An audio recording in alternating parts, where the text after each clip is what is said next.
سلام به بینندگان عزیز. امروز با آموزش مربای پوست پرتقال و هویج در خدمتتون هستم. پوست پرتقال رو به صورت تکه‌های باریک برش میزنیم. بعد این قسمت سفیدیشو ازش جدا میکنیم. کامل نه، ولی خب سفیدیشو. بعد به صورت خلال اینها رو به این صورت برش میزنیم. این رو فقط برای قسمت گفتم که کسایی که نمیدونن یک وقتی با خود سفیده برش نزنن. بعد این رو در آب خیس میکنیم، میذاریم 2 روز تو آب بمونه. هر روز 2 بار آبشو خالی میکنیم که تلخی پوست پرتقال ازش جدا بشه. بعد از 2 روز به این صورت در میاد.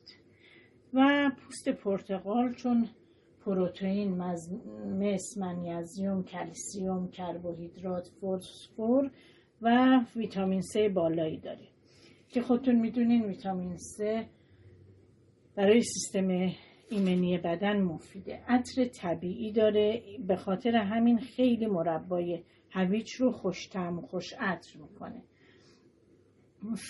حاوی فیبر بالایی که برای دستگاه گوارش و روده ها مفیده و برای کسایی که آسم دارن پوست پرتقال مفید واقع میشه. حالا شروع میکنیم به آموزش مربامون. ببینین 700 گرم هویج داریم، 700 گرم شکر، 250 گرم پوست پرتقال. اول شکرم داخل قابلمه میریزیم.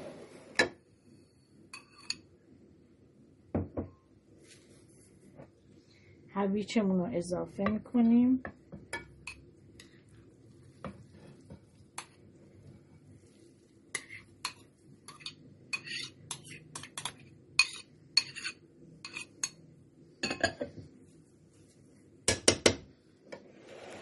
بعد پوست پرتقالمون رو اضافه میکنیم.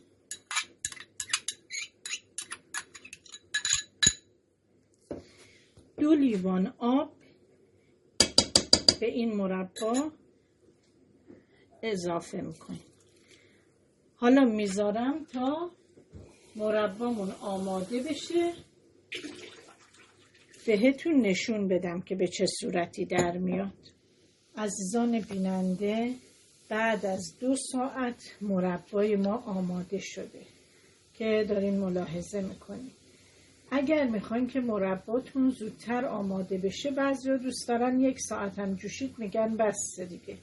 اگر خواستین اونجوری به 1 ساعت و نیم یک لیوان و نصفی آب اضافه کنین.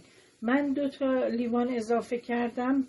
بعد از 1 ساعت و نیم ساعت هم سر قابلمه رو باز گذاشتم تا کم کم یک مقداری از آبش خوش شد. به خاطر این کار رو کردم که بعد دیگه این مربا کپک نمیزنه.